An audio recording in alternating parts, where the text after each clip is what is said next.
이스라엘을 향한 발람 점술가의 세 번째 예언이 나타나고 있는 말씀입니다. 예전에는 발람 선지자 그렇게 표현을 했었습니다. 그런데 그렇게 하니까 모세 선지자, 엘리야 선지자, 이런 구약의 하나님의 종으로서 활동했던 선지자와 구별이 안 되잖아요.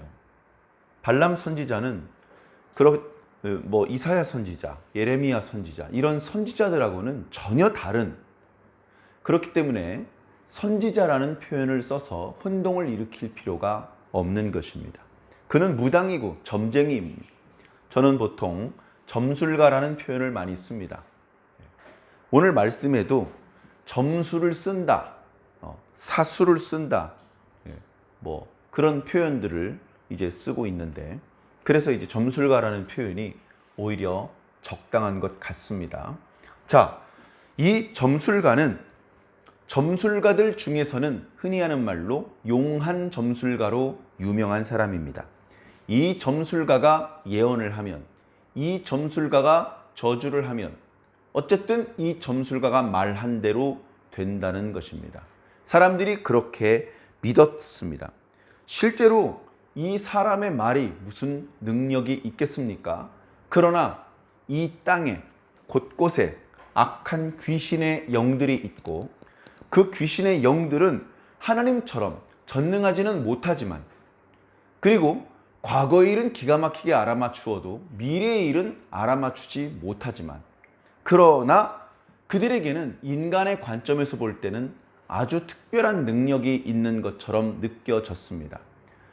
이 발람 점술가는 바로 그런 귀신들과 접신을 해서 그 귀신들과 대화를 나누고, 그 귀신들에게서 사람에게서는 얻어낼 수 없는 정보를 얻어내고, 그래서 그런 것들을 사람에게 말함으로 해서, 야, 이 점술가는 보통 점술가가 아니다, 이 점술가의 말은 그저 지어낸 말이 아니고 정말로 신에게 뭔가 듣고 말하는 것 같다, 이런 느낌을 주었던 것입니다.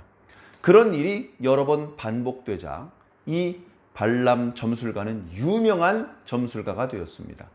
용한 점술가가 되었기 때문에 이제 그에게 기도를 부탁하고 축복을 부탁하고 저주를 부탁하고, 또는 그를 모시고 자기 집으로 가려면 돈을 많이 내놔야 했습니다. 야, 너 얼마 가져왔어? 500만 원이요. 야, 저 5천만 원 들고도 줄 서서 기다려. 500만 원 들고 집에 가. 예를 들면 그런 식으로 세속적으로 아주 장사를 잘하는 그런 점술가였습니다. 자, 모압 왕 발락이 오해를 해도 너무나 단단히 오해를 했죠. 본래는 하나님께서 당신의 백성 이스라엘에게 주시려는 땅은 모압 사람들의 땅이 아닙니다. 가나안 땅이었습니다. 그리고 모압 사람들은 먼 조상대로 올라가면 이스라엘과 친척 민족이기 때문에 하나님께서는 그들과 다투지 말라고 분명히 말씀하셨습니다. 그럼에도 불구하고 발락은 이스라엘 사람들이 자기네 땅을 통과해서 나가더니 아모리 족속의 땅을 다 차지해버리더라. 모압도 힘이 약해서 그 아모리 사람들에게 자신들의 땅 일부를 빼앗겼는데, 이스라엘은 그 아모리 사람들에게서 그 땅을 다 차지하더라. 헤스본 왕 시온의 땅을, 바산 왕 옥의 땅을 다 차지하더라. 그렇게 쭉 차지하고서 거기서 사는 줄 알았더니 그게 아니고 다시 내려오더라. 내려와가지고 모압 평지에 텐트를 치고 거기 벌써 여러 달째 거기서 살고 있습니다. 그 모습을 보고 오해를 한 것이죠. 아, 이스라엘이 이제 방향을 남쪽으로 돌려서 우리 모압을 공격하려나 보다. 그러지 않고서야 저 북쪽 넓은 땅을 다 차지해 놓고서 왜 굳이 남쪽 끄트머리까지 내려와서 여기에 진을 쳤겠느냐. 정말 그러한지 이스라엘의 사신을 보내보든지, 이스라엘을 지켜주시는 신이신 하나님께 무릎 꿇고 기도를 해보든지, 자기가 기도할 능력이 없으면 하나님께 기도할 수 있는 사람한테 부탁해서 대신 기도를 부탁하든지, 그래서 정말로 하나님께서 모압이 멸망하고 이스라엘이 모압 땅을 차지하는 것을 원하시는 것인지 확인을 했어야 되는데 보통 이런 경우에 확인을 하지 않습니다. 그리고서 야, 이거 큰일 났다, 우리 다 죽게 생겼다, 어떻게 하면 좋겠느냐, 신하들과 의논을 하기 시작을 합니다. 방법이 없어요. 돈으로도 그들을 쫓아낼 수 없고 물리적인 힘으로도 그를 이겨낼 수가 없습니다. 그러다 보니 결국 어리석은 착각으로부터 시작된 그들의 회의는 엉뚱한 아주 어리석은 결과로 귀결되었습니다. 그것은 그들이 살고 있는 곳으로부터 수백 킬로미터 떨어져 있는 메소포타미아 지역에까지 가서 부돌 지방에 살고 있는 용한 점술가 발람을 데리고 와서 그에게 많은 복채를 주고 그가 이스라엘을 저주하게 만드는 것입니다. 그의 저주는 다 이루어지기 때문에 그가 이스라엘을 저주하고 나면 어쩌면 우리가 이스라엘을 물리칠 수 있을지 모릅니다. 전혀 과학적이지 않은 그런 이야기죠. 자, 그런데 그들은 그런 생각을 철석같이 믿고 있었습니다. 발락 한 사람만 착각을 하고 있는 것이 아니고 모압과 미디안 사람들이 전부 다 똑같은 생각을 하고 있었던 것이죠. 그래서 귀인들을 보냅니다. 많은 복채를 나귀에 실어서 보냅니다. 가는 데만 보름 이상 걸리는 곳에 갑니다. 그래, 여러 가지 우여곡절이 있었는데 오늘 그것까지 다 말씀드릴 수는 없고 주중에 월요일부터 말씀드렸던 내용들을 다시 찾아서 들어보시면 도움이 되실 줄로 믿습니다. 자, 결국 발람 점술가가 모압 땅까지 왔습니다. 자, 왜 왔죠? 이스라엘을 저주하게 하려고 온 것입니다. 제가 다 설명드리진 않았지만 이 점술가는 본래 오만한 사람이었습니다. 그런데 뜻밖의 하나님이 그를 만나 주셨습니다.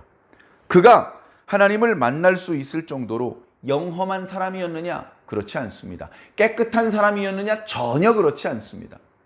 그러네 하나님께서 당신의 뜻을 알려주기 위해서 그 발람이라는 사람이 준비가 되어 있는지 안 되어 있는지 상관없이 그를 찾아가 주신 것이죠. 때로는 꿈 중에 찾아가시고 때로는 기도 중에 그를 찾아가시기도 하셨던 것입니다. 하나님의 말씀은 처음에는 이러했습니다. 그 사람들을 따라가지 마라. 그 사람들이 저주를 부탁했던 이스라엘 사람들은 하나님께 복을 받은 민족이다. 그러니 그들을 따라가거나 그 민족을 향하여 저주해서는 안 된다. 이렇게 말씀하셨죠. 두 번째, 하나님의 뜻을 구했을 때에는 따라가라. 그러나 허튼 소리 하지 말고 내가 너에게 일러준 말만 해라. 그렇게 말씀하셨습니다. 가는 길에 죽음의 천사를 만났습니다. 나귀가 그 천사를 알아보지 않았더라면 죽었을지도 모르겠습니다. 그러나 죽지 않았습니다. 뒤늦게 하나님께서 그의 눈을 열어주셔서 하나님의 사자가 손에 칼을 들고 있는 것을 보게 되었습니다. 그 천사는 죽이지 않았습니다. 전날 하나님께서 해주셨던 말씀을 한 번 더 해주셨죠. 저 사람들을 따라가기는 하되 네가 말하고 싶은 걸 말하지 말아라. 하나님께서 네 입에 주시는 말씀이 있을 것이다. 그것만 말해라. 그렇게 또다시 당부를 했습니다. 한 번도 아니고 두 번씩이나, 심지어 생명의 위협을 느낄 수도 있는 그런 상황까지 겪다 보니 교만하고 오만방자했던 발람 점술가도 정신을 바짝 차리기 시작했습니다. 여러 날 귀인들과 함께 모압 땅에 왔습니다. 모압 왕 발락은 먼 곳까지 버선발로 뛰어나와 발람 점술가를 영접했습니다. 그리고 그에게 살진 짐승들을 잡아서 극진히 대접했습니다. 그렇게 대접을 한 이유는 이미 설명을 들어서 알고 있습니다. 이스라엘 민족을 저주해달라는 것이죠. 그러나 발람은 첫 마디에 이렇게 인사를 합니다. 제가 무슨 말을 할 수 있겠습니까? 저는 그저 하나님께서 제 입에 넣어주시는 말씀을 할 뿐입니다. 이렇게 얘기를 하고 음식을 대접받고 숙소에서 쉬었을 것입니다. 그리고서 다음날 발락이 발람을 데리고 모압 산당이라고 하는 언덕에 올라갑니다. 바알 산당이라고 하는 언덕에 올라가죠. 거기서 이스라엘을 저주해 달라는 겁니다. 이스라엘 진영이 일부 보입니다. 여기서 저 이스라엘 백성들을 내려다 보면서 그들을 저주해 주시면 되겠습니다. 그렇게 부탁을 하고서는 이제 모든 것을 발람 점술가에게 맡긴 상태죠. 발람 점술가는 이쪽 저쪽을 살펴보더니 그러면 지금부터 제가 부탁드린 대로 좀 해 주십시오. 뭐든지 이야기만 해 주십시오. 그러면 이곳에 제단 7개를 쌓아 주십시오. 그리고 그 제단에서 번제를 하나님께 드릴 수 있도록 숫송아지 7마리와 수양 7마리를 준비해 주십시오. 그래 사람들을 동원해서 그 주변에 있는 돌멩이들을 모아 제단을 7개를 만들었습니다. 그리고 그 위에 장작을 펼쳐 놓았을 것입니다.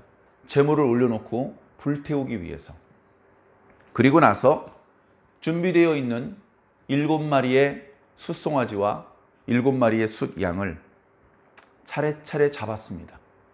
짐승을 잡아 죽이고 피를 쏟고 그 짐승의 사체를 제단 위에 올려놓고 불을 붙였습니다. 그렇게 7번 했습니다. 그러니 아침에 제단을 쌓고 짐승을 준비하고 그리고 제사를 드리고 그것들을 제단 위에서 불 사르는 데까지 제법 시간이 많이 걸렸을 것입니다. 아이고 복잡하네 복잡해. 도대체 이스라엘을 언제 저주하려고 그러는 거야? 그렇게 답답한 마음이 있었겠지만 꾹 참고 발람 점술가가 시키는 대로 했습니다. 드디어 시간이 되었습니다. 발람 점술가가 이야기를 합니다. 왕이시여, 당신과 당신의 신하들은 이곳에 있는 7개의 제단, 지금 불타고 있는 그 제물 곁에 서 계십시오. 저는 저쪽에 조금 더 높은 곳으로 올라가서 거기서 하나님께서 제게 해 주시는 말씀을 들어보고 예언을 하도록 하겠습니다. 그리고서 그들의 시야에서 사라졌습니다. 방해를 받지 않고 하나님을 만날 수 있는 곳, 한적한 곳으로 올라갔죠. 그런데 엄밀하게는 오늘 말씀을 보니 거기서 예전에 자기가 하는 대로 점술을 펼쳤던 것 같습니다. 그 점술이 무엇인지는 잘 모르겠습니다. 점술에 사용되는 도구들을 펼쳐놓고 이리저리 던지고 또는 그 앞에서 춤을 추고 주문을 외우고 뭐 그런 방법이었는지 어떤 것인지 성경에 구체적으로 나타나지는 않습니다만 오늘 말씀해 보니까 그것이 점술이라고 말씀하고 있습니다. 그래서 첫 번째 예언, 두 번째 예언 때는 사람들의 시선을 피해서 혼자 한적한 곳에 가서 점술을 펼쳤던 것 같습니다. 그런데 점술과 상관없이 하나님께서 그에게 나타나셨던 것이죠. 하나님께서 그의 입에 해야 될 말을 넣어주신 다음에 돌아가서 모압 왕 발락에게 내가 방금 알려준 말을 해주어라 라고 이야기를 해주었습니다. 그렇게 첫 번째 예언을 했고 두 번째 예언을 했습니다. 첫 번째 예언과 두 번째 예언은 장소만 달랐을 뿐이지 똑같은 상황이었습니다. 아침 일찍 높은 언덕에 올라가서 제단 7개를 쌓고 7마리의 숫송아지와 7마리의 수장을 가지고 제사를 드렸으며 제사가 그 번제물이 불타고 있을 때 한적한 곳으로 올라가서 거기서 하나님께 말씀을 듣고 예언을 했던 것입니다. 예언의 내용은 발람 왕이 원했던 저주의 내용이 아니었습니다. 예언의 내용은 처음에는 축복인지 저주인지 아리까리한 내용이었는데 뒷부분까지 듣고 보니까 이스라엘을 크게 칭찬하며 축복하는 내용이 분명했습니다. 그래, 첫 번째 날 저주가 쏟아질 걸 기대했더니 축복이 쏟아집니다. 그래, 발람 점술가의 축복이 다 끝난 이후에 발락 왕이 소리를 치면서 항의를 했습니다. 아니, 저주를 해달라고 부탁을 했는데 축복을 해주시면 어떡합니까? 그때 발람 점술가는 이렇게 얘기를 했습니다. 제가 처음부터 말씀드리지 않았습니까? 저는 그저 하나님께서 저에게 말하라고 하신 그 내용만을 말할 수 있을 뿐입니다. 그리고서 획 숙소로 돌아가 버렸습니다. 두 번째 날 발람은 다른 장소로 갔습니다. 이스라엘 백성들의 멋있는 모습을 보고 저 발람 그 점술가가 탄복을 했나 보다. 그래서 저주를 해야 되는데 자기도 모르게 축복을 했나 보다. 이제 다른 곳으로 가자. 이곳은 이스라엘 진영이 끄트머리 조금밖에 안 보여. 그러니 이스라엘 백성들의 아름다움을 보면서 그들을 축복하지 못하고 내가 부탁한 대로 저주를 할 거야. 이런 생각을 하고 다른 장소로 발람 점술가를 데리고 갔죠. 똑같이 7개의 제단에서 희생 제물을 바치고 그리고 한적한 곳에 올라가서 하나님을 만나서 또다시 두 번째 예언을 하는데 하나님께서는 사람이 아니기 때문에 거짓말을 하시거나 후회하는 일을 하지 않는다. 하나님께서 이스라엘 백성들을 애굽에서 인도하여 내셨고 하나님께서 이스라엘 백성들에게 복을 주길 원하시기 때문에 저 야곱의 족속들을 저주할 수 있는 주문은 없다. 저 야곱의 족속들을 괴롭게 할 수 있는 복술은 없다. 그렇게 또 축복을 해버렸습니다. 축복을 해버렸어요. 발락 왕이 막 박수를 치면서 소리를 질러서 발람 점술가의 축복이 계속 이어지지 못하도록 끊었습니다. 그만! 그럴 거면 축복도 하지 마시고 저주도 하지 마시고 그냥 조용히 계십시오. 아무 말씀하지 마십시오. 두 번째 날에도 발람 선지자는 똑같은 변명을 합니다. 제가 말씀드리지 않았습니까? 저는 그저 하나님께서 저에게 말하라고 주신 말씀을 말하지 않을 수 없습니다. 그리고선 돌아가 버렸습니다. 자, 그리고서 오늘 말씀이죠. 세 번째. 자, 발락 왕은 이번에도 장소를 바꿉니다. 장소를 바꾸면 문제가 해결될 수 있을 거라고 생각을 했습니다. 지금 부올이라고 하는 곳에 이르렀습니다. 이곳은 높은 언덕이었습니다. 멀리까지 사방이 잘 내려다 보이는 전망대와 같은 곳이었습니다. 이곳은 이스라엘 12지파가 진을 치고 있는 모습이 잘 보이는 곳이었습니다. 그곳에 가면 이스라엘 12지파가 진을 치고 있는 모습이 잘 보이고 그 이스라엘 사람들의 숫자가 생각보다 많다는 것을 발람 점술가도 알게 될 것이고 우리 모압이 왜 두려워하고 있는지 우리 모압이 얼마나 위험한 상황인지 발람 점술가도 인정할 수밖에 없을 것이다. 그러면 이제는 저주를 할 수 있겠지. 이런 생각을 했던 것 같습니다. 세 번째 날도 똑같은 방식으로 시작했습니다. 7개의 제단을 준비시켰고 또 숫 송아지와 숫양 7마리씩을 준비해서 제사를 드렸습니다. 자, 그리고 이제 보면 22장에서 23장도 그랬고 23장에서 24장도 그런데 이렇게 장이 변하지만 내용은 하나로 연결되어 있기 때문에 우리가 하나의 본문으로 오늘도 말씀을 읽었습니다. 자, 24장 앞부분을 보니까 이런 표현의 말씀이 있습니다. 발람이 자기가 이스라엘을 축복하는 것을 여호와께서 선히 여기심을 보고 그러니까 자기가 이스라엘을 2번 축복했거든요. 그런데 이 무당이나 마찬가지인 점술가 발람이 이스라엘을 축복하니까 여호와 하나님께서 기뻐하시는구나. 그걸 깨달은 겁니다. 자, 이방신이나 섬기고 귀신이나 섬겼던 무당, 점술가 발람도 하나님께서 무엇을 기뻐하시는지 안단 말이에요. 딱 2번 이스라엘을 축복했을 뿐인데 이거 하나님께서 되게 좋아하시는구나. 이걸 느꼈단 말이죠. 아니 이런 이방 무당도 아는데 왜 발락은 모르며 왜 이스라엘 12지파는 모르고 그리고 오늘 저와 여러분들은 왜 이렇게 모르는 겁니까? 뭔가 좀 우리의 둔한 것들이 깨져서 영적으로 민감하고 하나님께 대한 영적인 것에 대한 정확한 깨달음을 얻기를 간절히 소망해 봅니다. 자, 그래서 하나님께서 이스라엘 축복하는 것을 좋아하신다라는 것을 깨닫고 어떻게 했냐면 전과 같이 점수를 쓰지 않았습니다. 저쪽 편 언덕에 올라가서 점수를 써야 되는데 전에 첫 번째하고 두 번째 땐 그렇게 했는데 세 번째 땐 그걸 안 한 겁니다. 다시 말해 발락 왕과 그 주변에 그 모압의 고관들, 미디안의 고관들로부터 보이지 않는 곳으로 사라졌다 돌아온 게 아니고 그냥 그 자리에 계속 서 있는 거예요. 그냥 그대로 이스라엘을 축복할 생각을 하고 있는 겁니다. 그런데 말씀을 자세히 보니까 하나님의 영이 그 위에 임합니다. 하나님의 영, 성령님께서 발람 점술가에게 임하는 거예요. 왜? 그의 입술을 통해서 이스라엘을 축복해야 되니까. 그 축복은 허튼 소리가 아니고 성령에 감동된 말씀이 되어야 하니까. 그가 외친 축복의 내용은 이루어져야 하니까 하나님의 성령이 그에게 임합니다. 그러면서 그가 입을 열어서 얘기를 하는데 처음에 3절과 4절은 예언을 하는 자기 자신에 대한 이야기입니다. 여봐라! 지금부터 예언을 하겠으니 내가 하는 말을 잘 들어라. 나는 그냥 보통 사람이 아니야.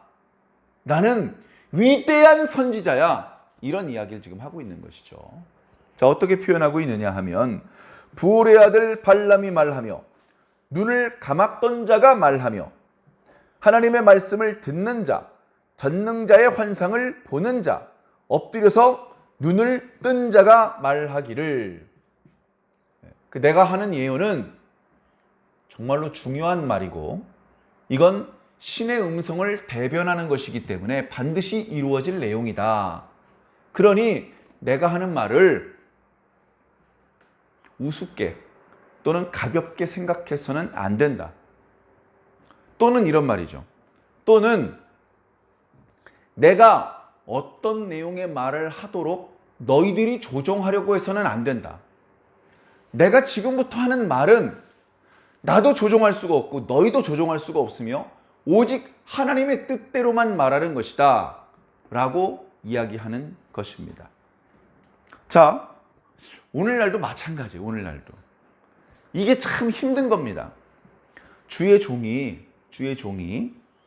하나님의 뜻대로 기도하고 하나님의 뜻대로 말할 수 있어야 됩니다. 그렇게 해야 주의 종도 복을 받고 그 주의 종 앞에서 말씀을 듣는 성도들도 복을 받는 겁니다. 목회자가 평소에 기도를 게을리하고 하나님의 말씀을 가까이 하지 않습니다. 그런 목회자가 무슨 사람들 앞에서 이런 얘기 저런 얘기 하면 그 무슨 권세와 능력이 있겠습니까? 아무 능력이 없는 소리죠. 그래가지고서는 그런 목회자를 따라다니면서 들은 이야기 아무 유익도 없습니다. 이루어지지도 않습니다. 아무것도 아닌 것이죠. 자, 그러니 첫 번째로 주의 종은 주의 종 다와야 됩니다. 주의 종은 기도를 많이 해야 됩니다. 주의 종은 말씀을 가까이 해야 됩니다. 그래 주의 종은 그냥 평범한 자연인으로서 생각하고 말하고 행동하는 시간도 있지만 하나님의 종으로서 말하고 생각하고 행동하는 시간이 많아야 됩니다. 그 기본입니다. 쉬운 일은 아닙니다. 매우 어려운 일이겠죠.